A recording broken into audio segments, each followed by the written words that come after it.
My family and I are private. My name is Kyle Gill. I'm the son of the late CEO and president, Kristen Pierce, and I'm the grandson of the founder of Heroes Chicken. Since my mother's passing, we've been faced with tremendous hurdles at the hands of someone who was supposed to love her and care for her.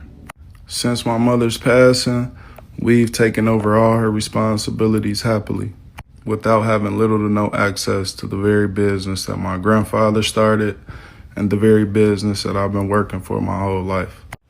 I know a lot of people are asking how, especially since my mom had a will and a trust.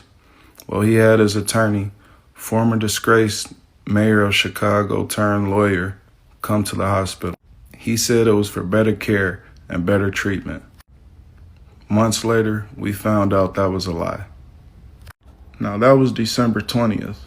About a week later, into my mom being there, he applied for guardianship. He applied for the guardianship, stating that my mom didn't have any other children besides my youngest sister, who is 13. Now, her husband is a convicted felon. He spent years in prison. On the day that my mom passed, it was me, my brother, and my sister Casey in the room. So we had to call Keely, and Casey called my aunt, and Casey called my mom's husband. When Keely had got there, we were discussing how we were going to get our little sisters to the hospital. He said I would get them. He brought them back. Our little sisters ran into the room out of breath. They didn't know anything that was going on. He was nowhere to be found, and we had to tell our sisters. Now, after our sisters arrived, he was nowhere to be found. We were in there embracing with each other, just trying to make sure they were okay. Just trying to fill in for a parent that wasn't there. We all knew our mom kept emergency cash in the house. To be exact, it was $55,000. The day we returned home, the money was missing. The only thing that was left was the bands from the cash. So for him to keep guardianship, instead of him taking a death certificate, he ended up taking an obituary. But when he took it, it had all of us cut out of it. During this time, he didn't do anything that a guardian was supposed to do. He didn't take care of my sister.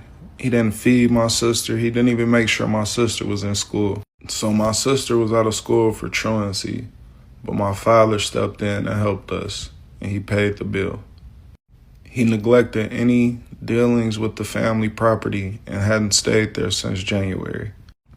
Him and his former disgraced mayor have lied countless times in documents. Recent event that just happened out here in Las Vegas. He hasn't been to Las Vegas in 3 years. He lied and said I pulled a firearm on him in the house. I was wrongfully taken to jail. Once they found out what he said was fabricated, they let me go. But by that time, the damage was done. Black and Cherry Real Estate let him into the property that I was paying on for the past year. I had to watch them give him access to all of our belongings. I didn't get back into the house until 12 days later, and that's when I found out that $60,000 worth of our stuff was missing. Well, the landlord is about to call you. Call me? Yes, the landlord is about to call you because nobody's supposed to be in that house. Kyle, none of them supposed to be in that house. I told her I just sent you down there to check on stuff. Yeah. So you could be in there, but Kyle, Kobe, nobody's to be, and they coming to check that house out. Oh, yeah? Okay. How did the house look? House nice. What you mean? Everything is in order. I was locked out of the house for 12 days. I had 2 pair of clothes, and my dogs have been taken to the pound. I had to pay $500 to get my dogs taken out the pound. I didn't have any place to go because I couldn't go back home, and my whole family was in Chicago. I went to court on the 6th. They gave me access, but the owner didn't want to let me in, so I had to wait another 6 days. Went to court on the 12th, And that's when I seen that all of our stuff was gone.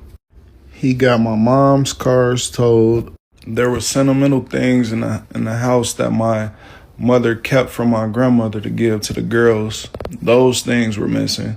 And that green truck that I posted, that was the car that was helping him take everything from the house. So we've had money stolen from the business without any accounting or anything. So now I can't go into too many details about what exactly is going on in the case. But I can say that my family has invested 75 years into this company. And my siblings and I are not just going to let this go without a fight. So I'm asking, if you love Chicago, if you love the brand, if you just love the camaraderie of what it does to the city, I'm asking that you please support us and stand behind us. This is a legacy that we want to hold on to and we want to treat right. The legacy wouldn't be the same if it was in somebody else's hands outside of the family. So I'm asking that you guys stand behind us, whether it's a like, a share, whatever it is. I'm asking that you do it for us. And we do have a GoFundMe. All proceeds are going towards safeguarding the Chicago legacy. Thank you.